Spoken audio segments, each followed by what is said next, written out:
बिस्मिल्लाहिर्रहमानिर्रहीम। आज हम लोगों का बिल्कुल फर्स्ट लेक्चर होगा। ठीक है, मैं आपको बेसिक से सब कुछ समझा दूंगा कि हमारे पास जो फर्स्ट लेक्चर है वो है डीआईटी के बारे में। पहले बात करते हैं, ठीक है, जो कोर्स आप कर रहे हो वो कौन सा है, डीआईटी। ठीक है, डीआईटी का एब्रीविएशन होता है डिप्लोमा इन इंफॉर्मेशन टेक्नोलॉजी। अब डिप्लोमा वर्ड को हम लोग साइड पे करते हैं। डिप्लोमा के बाद 6 मंथ बाद हम लोग करेंगे, 3 मंथ बाद, जब तक हमारा कोर्स खत्म होगा तो फिर डिप्लोमा लास्ट में बात होगी। अब बात रही मेन बात इंफॉर्मेशन टेक्नोलॉजी, क्योंकि जब तक आपको किसी चीज का बेसिक समझ नहीं आता वो चीज कभी भी आपको समझ नहीं आ सकता। बाद में बेसिक्स हर चीज का जब आप समझोगे आगे जितना भी वो चीज मुश्किल होगा आपके लिए कोई चीज भी मुश्किल नहीं होगा। ठीक है, इंफॉर्मेशन टेक्नोलॉजी दो नाम है, दो वर्ड है। ठीक है, इसलिए अल्फाज में इंफॉर्मेशन किसको कहते हैं सबको पता है, आपको भी पता होगा कि इंफॉर्मेशन किसको कहते हैं। जो मैं आपको कुछ बता रहा हूँ ये एक इंफॉर्मेशन है। आपको कोई फोन करता है वो एक इंफॉर्मेशन दे रहा होता है, जो भी बात करे आपके साथ। कोई आपको ईमेल करता है वो एक इंफॉर्मेशन होगी।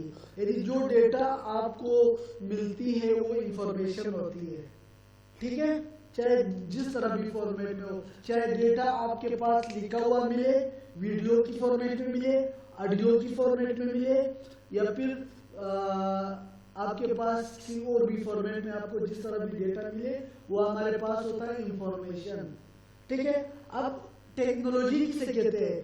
एनी टेक्नोलॉजी इसको कहते हैं कि एनी वो डेटा जो आपको मिल रहा है, जिस जरिए से मिल रहा है वो टेक्नोलॉजी होता है। जैसे मिसाल के तौर पर आपको डेटा मिला मोबाइल से, मोबाइल एक टेक्नोलॉजी होगी, इंफॉर्मेशन टेक्नोलॉजी। बात समझ आती? एनी इंफॉर्मेशन मिला आपको टेक्नोलॉजी से, किस टेक्नोलॉजी से? मोबाइल से। इंफॉर्मेशन आपको मिला लैपटॉप से, किस टेक्नोलॉजी से? लैपटॉप से। ठीक है, डेटा इंफॉर्मेशन हो गया, टेक्नोलॉजी लैपटॉप हो गया। टीवी भी हमारे पास टेक्नोलॉजी में है, जब उस समय डेटा मिल रहा होता है, इंफॉर्मेशन मिल रहा होता है जब हम लोग देखते हैं टीवी। ठीक है, रेडियो एग्जाम्पल उठा ले, टीसीएस उठा ले, डाक उठा ले। ठीक है, ये सारे हमारे पास क्या होता है, टेक्नोलॉजीज होती है। जो उस टेक्नोलॉजी के जरिए हमें इंफॉर्मेशन मिलती है उसे डेटा कहा जाता है। ठीक है, डेटा है इंफॉर्मेशन। अब ठीक है, यहाँ पे हमारे पास मैंने कहा था आपको कि इंफॉर्मेशन किस तरह की हो सकती है। वॉइस भी हो सकता है, रिटन फॉर्म भी हो सकता है, वीडियो भी हो सकता है, या डेटा भी हो सकता है। ठीक है, हार्ड डिस्क वगैरह में जो डेटा होता है, ठीक है, ये भी हो सकता है। क्लियर हो गई? अब चूंकि हमारे पास जो मैंने जितना इंफॉर्मेशन टेक्नोलॉजी आपको बताया इसमें तो कोई इश्यू नहीं, समझ आएगा इंफॉर्मेशन टेक्नोलॉजी। क्लियर हो गया? अच्छा, हमारे मेन टेक्नोलॉजी के बारे में हम लोग बात कर रहे हैं। वैसे टेक्नोलॉजी बहुत ज्यादा है, इंफॉर्मेशन टेक्नोलॉजी बहुत ज्यादा है हमारे पास। हम उन सबको छोड़ देते हैं क्योंकि हमारा टॉपिक उनसे नहीं है। हमारा टॉपिक किसी से रिलेटेड है, कंप्यूटर से। ठीक है, हम लोग कंप्यूटर की टेक्नोलॉजी के बारे में बात करेंगे, डेटा कैसे बनाया जाता है, काम कैसे किया जाता है। ठीक है, अब कंप्यूटर क्या होता है सिंपल अल्फाज में यार, कंप्यूटर क्या होता है? हाँ, मशीन। अब ये को ये भी एक मशीन है, पंखा भी एक मशीन है। ठीक है, अब कंप्यूटर भी बिल्कुल एक मशीन है। कौन सा मशीन है? इलेक्ट्रॉनिक मशीन, बिजली से चलने वाली मशीन। अब पंखा भी एक इलेक्ट्रॉनिक मशीन है आपके पास। ठीक है, वो भी बिजली से चलती है। अब कंप्यूटर को हम लोग क्या कहते हैं? Computer is a calculator. क्या कंप्यूटर क्या है? कैलकुलेटर है। अब आप कहोगे सर ये कैसे कैलकुलेटर है? हम लोग जो कैलकुलेटर जेब में है वो दूसरा वाला कैलकुलेटर जिससे हम लोग हिसाब किताब करते हैं। ठीक है, अभी तो जेब में तो यही है, तो आप ये भी कह सकते हो कि सर ये कैसे कैलकुलेट करता है चीजों। अभी आपको समझ आ जाएगा। आपने कहा कि सर ये एक मशीन है, मैंने मान लिया, और ये एक इलेक्ट्रॉनिक मशीन है, मैंने भी ये मान लिया। और साथ में जो मेन चीज है इलेक्ट्रॉनिक के साथ साथ ये जो है डिजिटल मशीन है हमारे पास। ठीक है, डिजिटल मशीन हमारे पास कौन सी होती है? डिजिटल मशीन वो मशीन होती है जो बाइनरी लैंग्वेज यूज करती है। क्या? हाँ, बाइनरी पढ़ा है कभी? बाइनरी हमारे पास बाई का मतलब होता है ट्रू। यानी बाइनरी के अंदर अगर आपने बाइनरी डिजिट्स, 2 डिजिट्स होते हैं हमारे पास। ठीक है, उसमें एक होता है 0, एक होता है 1। ये बाइनरी के डिजिट्स है। also ये लैंग्वेज कंप्यूटर की भी यही लैंग्वेज है, 0 और 1। अब अगर आप यहाँ पे लिखा है 1000 मतलब 1000, मगर कंप्यूटर से 1000 नहीं कहेगा, ये एक लैंग्वेज है कंप्यूटर की अपनी। हम लोग इसे 1000 नहीं कहेंगे कि यार ये तो 1000 है, नहीं, ये कंप्यूटर की लैंग्वेज है। ये कैसे इसको समझ आता है, हमें कैसे समझ आता है, इस पर बात करेंगे हम लोग, ठीक है। जस्ट आपको ये पता होना चाहिए कि कंप्यूटर एक डिजिटल मशीन है जो बाइनरी डिजिट्स यूज करता है, उसमें एक 1 होता है और एक 0 होता है। क्लियर हो गई बात? यदि 1 कंप्यूटर जो है 1 को एज अ ऑन एग्जीक्यूट करता है और 0 को एज अ ऑफ, ठीक है, वो देखता है। क्लियर हो गया? अब एक आसान चीज मैं आपको बताता हूँ इसके अंदर, मिसाल के तौर पर बाई, अगर आप बाइनरी डिजिट्स की बात करते हो, बाई का मतलब है 2, ठीक है, ये 2 डिजिट, ठीक है, उसमें एक डिजिट का नाम है 0, इसका दूसरे का नाम है 1, ठीक है। अब कंप्यूटर के साथ जब हम लोग कोई राब्ता करते हैं, कोई कम्युनिकेशन करते हैं कंप्यूटर डिजिटल मशीन के साथ, तो मिसाल के तौर पर अगर मैं उसको लिखता हूँ टेक्स्ट में अली, कंप्यूटर को अली समझ नहीं आएगा। जो अभी मैं माइक में बात कर रहा हूँ, कंप्यूटर को वो लैंग्वेज, हमारी लैंग्वेज समझ नहीं आती है। कंप्यूटर को 1 और 0 के अलावा किसी और लैंग्वेज समझ आता ही नहीं। Clear?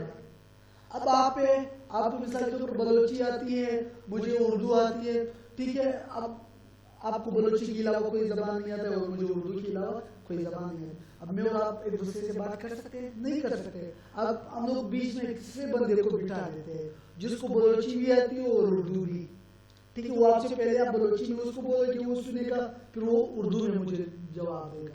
Same is it is, computer का प्रोसेस इसी तरह होता है। मैं अली लिखता हूँ, यहाँ से कंप्यूटर क्या करता है, डेटा को प्रोसेस करता है, ठीक है। जब डेटा प्रोसेस करता है, वो कल के लेक्चर में मैं आपको प्रोसेसिंग डिटेल से बताऊंगा, ठीक है। जस्ट यहाँ पे मैं टच दे रहा हूँ। डेटा जो प्रोसेस करता है, पहले क्या काम करता है कंप्यूटर, उसे इनकोड करता है। इनकोड का मतलब है कि जो मैंने अली लिखा है उसको कन्वर्ट करता है 1100 वाली फॉर्मेट में।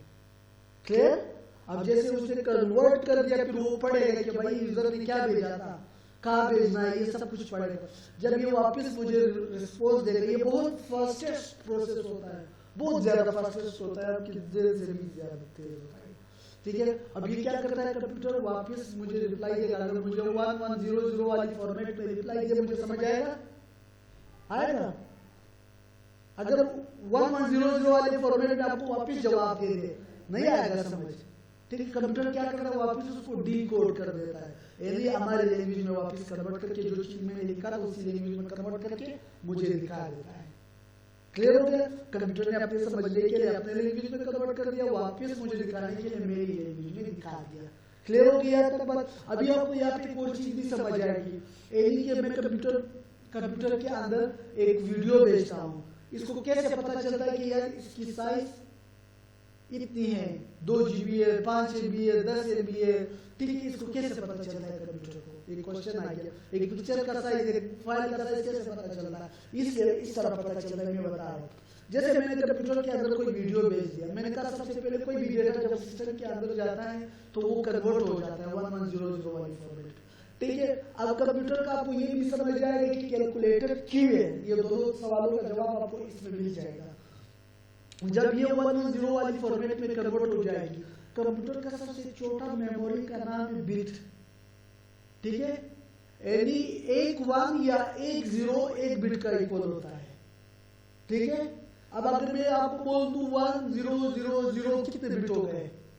4 बिट हो गए, ठीक है। एक 1 और 3 0, कंप्यूटर इसको कैलकुलेट कर रहा है, काउंट कर रहा है कि अच्छा कितने बिट्स आ गए टोटल, ये 4 बिट्स आ गए। ऑन ऑफ तो अलग मसला है, ठीक है, वो तो फिर जस्ट यहाँ पे बिट्स काउंट करना इस तरह होता है। अब मैंने यहाँ पे भेज दिया मिसाल के, तो बिट का तो समझ आ गया।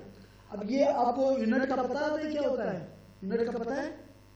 मैं बताता हूँ। आप मार्केट जाते हैं, कोई चीज खरीदते हैं, आप उससे कहते हैं सर मुझे 1 किलो सब्जी दे दे।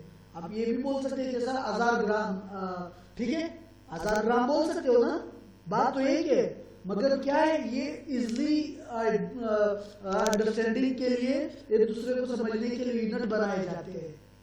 क्या कि बहुत बड़ा वर्ड बोलने से, साइंटिफिक नोटेशन शायद आपने मैथ का एक चैप्टर पढ़ा होगा, एक कितना लेती वर्ड को पढ़ने के बजाय उसको एक शॉर्ट फॉर्म में कन्वर्ट कर देता है। अब मैं 60 से 1 मिनट क्यों बोलता हूँ, 60 सेकंड भी बोल सकता हूँ। मैं 60 मिनट क्यों नहीं बोलता हूँ,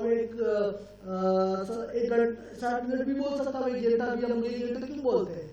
मैं पूरे साल को 1 साल क्यों कहता हूँ, 365 दिन भी बोल सकता हूँ, क्योंकि वो इजिली हो जाता है बात। ठीक है, इसी तरह इसकी मेमोरी के भी अपने यूनिट्स बन गए। यूनिट्स का तो समझ आ गया। ठीक है, यदि 1 बिट किस चीज का इक्वल होता है, या 1 का या 0 का। ठीक है, जितने भी 1 1 0 0 बनते जाएंगे वो बिट बढ़ता जाएगा, बिट की अमाउंट। क्लियर, बात समझ आ गई। अब यहाँ पे क्या हुआ, कंप्यूटर ने ये किया कि भाई अगर एक के पास 4 बिट बन जाते हैं, एक डेटा का 4 बिट बन जाते हैं, मैंने कुछ भेज दिया, तो फिर कंप्यूटर उसको 4 बिट नहीं कहेगा, कंप्यूटर कहेगा 1 निबल। 4 बिट को क्या कहेगा, 1 निबल। अब इसी तरह हमारे पास 8 बिट हो गए, 2 निबल हो गए। कंप्यूटर एक और नाम देगा जिसका नाम है बाइट, 1 बाइट हो जाएगा इसका नाम। यदि 8 बिट्स नहीं कहेगा, क्या कहेगा, 1 बाइट। अब आपके पास अगर बाइट्स ज्यादा हो गए, बाइट्स अगर एक, अभी यहाँ तक तो ये 2 फॉर्मेट थे। अब इसके बाद जो नीचे मेमोरी चलती जाएगी वो एक ही सीक्वेंस में जाती जाएगी। कैसे सीक्वेंस? अगर बाइट की तादाद 1024 तक पहुंच गई, बाइट की तादाद 1024 तक, उसका नाम चेंज हो जाएगा, उस केबी, एमबी नहीं केबी। अब केबी की तादाद 1024 तक चेंज हो गया तो 1 एमबी का तादाद 1024 तक पहुंच गया 1 जीबी। 1 जीबी का तादाद अभी 1024 जीबी हो जाए तो हम लोग 1024 जीबी कहेंगे, 1 टीबी कहेंगे, 1 टेराबाइट। 1 टेराबाइट का तादाद 1024 टेराबाइट तक गया तो 1 पेटाबाइट। ठीक है, अब 1 पेटाबाइट का तादाद 1024 तक गया तो 1 एक्साबाइट। ये बहुत लंबी मेमोरी होगी। 1 जेटाबाइट की तादाद, मिसाल के तौर पर पेटाबाइट, एक्साबाइट की तादाद 1024 होगी तो 1 जेटाबाइट। 1 जेटाबाइट की तादाद 1124 होगी, 1024 होगी तो उसको एटाबाइट कहेंगे। अब अगर मैं आपसे पूछूं, यार ये बताओ 1 एटाबाइट में कितने बाइट्स होते हैं या बिट्स होते हैं, कैसे कैलकुलेट करोगे, पता है? हाँ, आसान में समझा रहा हूं। इसको मल्टीप्लाई करोगे, इसके साथ जो आंसर आएगा, इसके साथ मल्टीप्लाई करोगे, जो आंसर आएगा इसके साथ मल्टीप्लाई करोगे। इस तरह मल्टीप्लाई करते करते अगर आपने जहां तक मालूम करना है, मेगाबाइट तक मालूम करना है, मेगाबाइट तक मल्टीप्लाई करो। आपने केबी मालूम करना है कि 1 एटाबाइट में कितने केबी है तो केबी तक मल्टीप्लाई करो। बिट तक मालूम करना है तो याद 4 बिट तक मल्टीप्लाई करो। समझ आ गई बात? हाँ, फिर जब आप 4 तक सबको एक दूसरे के साथ मल्टीप्लाई करोगे, ठीक है, तो वो आपको बताएगा कि 1 एटाबाइट में इतने। अगर आप 10 एटाबाइट मालूम करना चाहते हो तो लास्ट में 10 के साथ मल्टीप्लाई करो। समझ आ गया कि उस 10 एटाबाइट के अंदर कितने निबल्स बाइट या किलोबाइट आप के साथ होंगे। कोई क्वेश्चन तो नहीं है इसमें? हाँ, फिर भी कोई क्या समझो बात? ये मल्टीप्लिकेशन वाले प्रोसेस को या ये के? हाँ, अब आपने क्या मालूम करना है? मिसाल के मुझसे क्वेश्चन करे पहले, क्या आपने कितना जीबी या क्या टेराबाइट या क्या मालूम करना है कि उसमें कितना कि जीबी में क्या हो, कितने